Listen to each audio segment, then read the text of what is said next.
Motion pictures in the 1930s were the escapism of the day. The Great Depression, unemployment, drought, the lingering threat of war. It was a difficult time for many. So the thought of spending a few hours in the dark watching beautiful people was a relief. Theater attendance was booming, with hundreds of thousands of folks flocking to the movies every week. Stars allowed persons of all ages to peek into a Hollywood perception of reality, where perfect people enjoyed perfect lives. So people go to the movies really for one of two reasons. They want to see something they can identify with and understand and relate to, but done in a way that will intrigue their minds because maybe they haven't experienced it quite that way. Or it shows them something completely different that they've never seen before. But not all was perfect behind the scenes. In those days, they had heads of studios that really did run the studio, and they told the stars which pictures to be in and which films they were going to do, and they had to mind, or there was a thing called layoff, which meant they could put you on layoff, meaning no pay, and then that extended on the end of your contract. So they had a pretty tight grip on everybody. Because of insincere, self-promotional influence the movie studios had on the press, many issues were not known to the public for decades. Disease, disability, or aging were unwelcome detractors to our celluloid heroes. But there were hints cinema might be interested in becoming an advocate for the rights of the handicapped.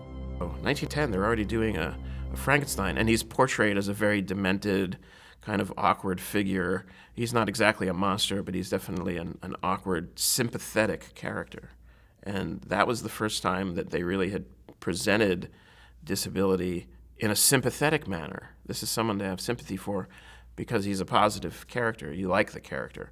They were monsters, yes, but they really thought that these characters were the ones you should be rooting for.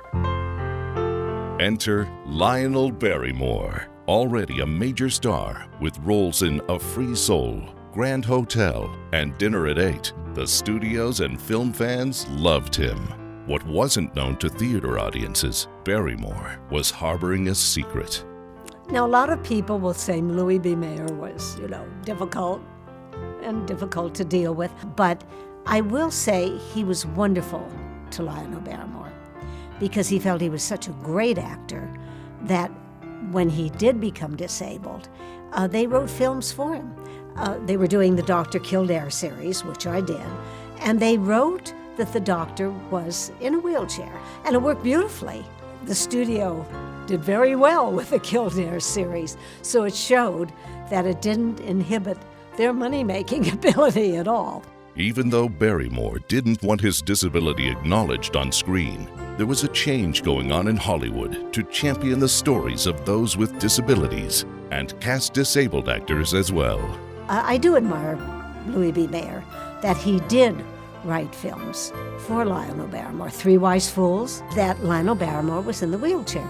And that didn't hurt the film one bit.